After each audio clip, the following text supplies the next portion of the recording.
Oggi un'aggressione nel nostro ufficio al Lido di Venezia. Una nostra dipendente è stata aggredita da un utente. Un'aggressione abbastanza feroce e questo mi preoccupa, ci preoccupa. Ci preoccupa perché sembra che sia una società che abbia perso di vista il rispetto del lavoro. Le ha strappato i capelli e graffiato il volto e il collo. Nonostante lo shock, l'impiegata è riuscita ad allontanarla chiudendosi in ufficio e avvisando le forze dell'ordine.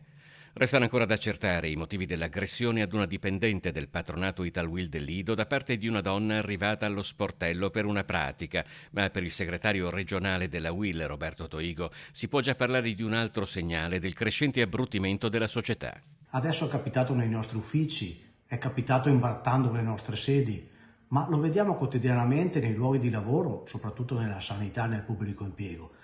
Credo che ci sia una forma di disagio forte e un paese che abbia bisogno di essere rivisto. I valori fondamentali del rispetto non devono mai mancare e noi lavoreremo su questo.